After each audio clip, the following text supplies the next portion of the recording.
if you pull in your time frame to less than a year, less than 12 months, and you consider, regulatory uncertainty and market liquidity crisis, like just about anything can happen. And we just saw an example with the China exodus with a Yeah. major shock, which drove a lot of people had to forcibly liquidate their holdings in China. If you look at it, it was a crackdown not just on Bitcoin mining, it's a crackdown on Bitcoin holding and the ownership of it. So you can see things like that, and you can see that ripple through all the leverage in the crypto markets. That's why I think trading it and speculating it are really difficult. What's the most popular monetary asset in the world? The dollar. What's the second? The euro. What's the third?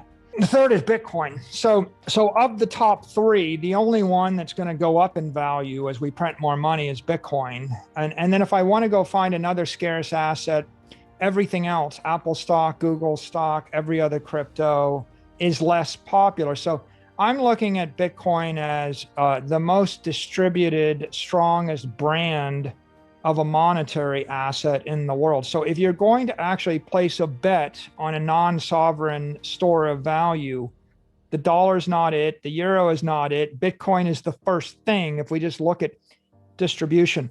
So in that case, you just take a 10-year time horizon. You say, okay, well, Bitcoin is a digital property. I'll wait 10 years. And if there was one that was more successful, like how did I choose Facebook? Because Facebook was the dominant social network. How did I choose Apple? Because they had the best, most dominant iPhone. How did I choose Google? Pretty obvious, right? I didn't choose them when they were 5% of the market. I chose them when they were 40, 50, 60% of the market, but they'd only penetrated 2, 3% of where they're going to be. I think in terms of, addressing the issue, is Bitcoin a monetary or an inflation hedge head on? Well, I mean, when I'm looking at numbers, you take the 10-year view, and the 10-year average, growth rate of Bitcoin is 116% and gold is 1.6%. So it's pretty clear that gold is not serving as an inflation hedge in the past decade compared to Bitcoin.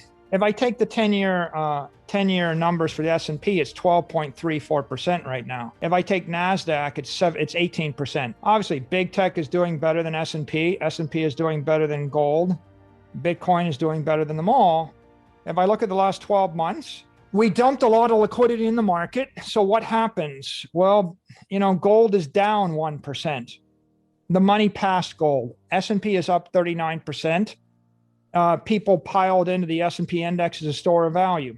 NASDAQ is up 44%. The long bonds are down 11%. Bitcoin's up 277%. If I'm looking at those numbers, the story it's telling me is that in an environment where you're printing a lot of liquidity, either over the near term or the long term, people are choosing big tech, then they're choosing equity, and they're choosing crypto overall. Now I focus on Bitcoin because I see Bitcoin as the risk off crypto asset, right? It's like the sovereign, if you're looking for the long bond or the sovereign debt of crypto, I mean, it is the most risk off asset. Ethereum and some of the other ones, they can show higher gains from period to period, but there's more risk in them. It's not hating on them. It's just risk on, risk off. Let's come back to this issue of portfolio theory. You've got an asset side of your balance sheet and a liability side of your balance sheet. If you're a saver, then you put 90% of your money into hard assets, which means you put it into Bitcoin or you put it into something else, property or trophy collectibles or real estate, and you're waiting a decade.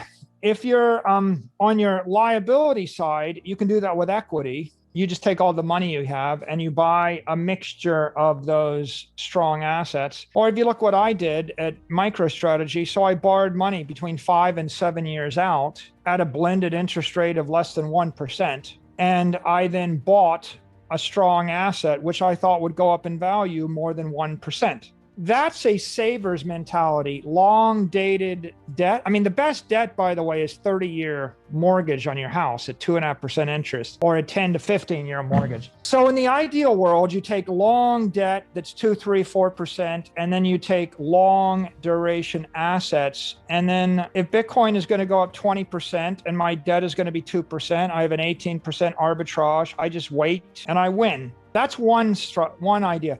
The other idea is the other extreme. I'm a speculator. I basically buy yo-yo coin at 20-to-1 leverage on Saturday afternoon. And then it trades up and I take all my winnings, I quintuple my money and then I bet that at 20-to-1 on Yi coin, right? And that's also using leverage to trade in crypto. But you see the two extremes. In one case, you can make a fortune in 5 minutes or you're going to be wiped out. In the other case, I made a fortune on Google. I made a fortune if you define a fortune as buying a super yacht. I made a fortune on Google. I made a fortune on Facebook. I made a fortune on Amazon. I made many fortunes on Amazon.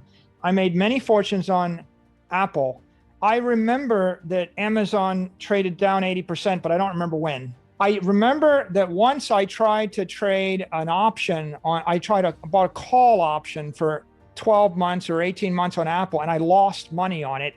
I don't remember when. I remember there's volatility in Facebook and Google. I don't remember when. And the point of all that is, if you had a 10-year time horizon and you just remember that, Google, Facebook, Amazon, Apple, good, and if you weren't going to get wiped out or get a collateral call based upon a mark to market, you wouldn't have had to pick up the paper. It wouldn't have. There's is Amazon going to get unionized? Is Apple a monopoly? Will the Chinese cut off the Apple supply? What'll happen with Google? Oh yeah, there's the CEO of Google is getting pushed out. All these things give you anxiety. But at the end of the day, if you're a speculator, that's anxiety. If you're a trader, you got to guess, will they beat their earnings estimate when they report their quarterly results? Everybody said that about Apple. And I was like, you guys are idiots. It's Apple. It's a monopoly. What does it matter whether they beat or don't beat? Or, the iPhone forecast for China is up 5%, but we thought it should be up 4%. And so we're going to sell. It's like I want to put my head in a vice.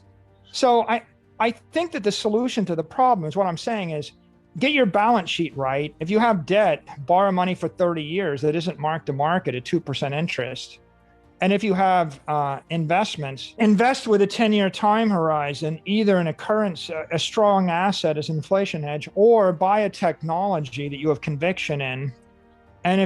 And otherwise, if you're going to be a trader, man, if you're a trader and you're the best trader in the soybean market, you're the best crude oil trader. If you're the Mark Rich, or if you're the best whatever crypto trader, it. There are people that that sit and they make fun of all the idiots that misprice risk and they're shorting them. If you don't know you're the best trader, that guy at Goldman Sachs that traded the shape of the interest rate curve.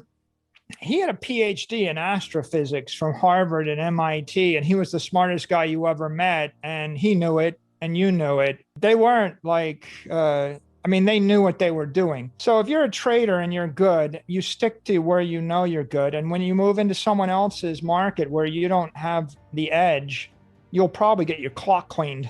And the rest is speculation. And I think the key point there is take 20% of your money and speculate, but make sure when you get wiped out, you've still got 80% of your money. And then I will not hate on you for being a speculator. I only speculate with the money that I can afford to lose.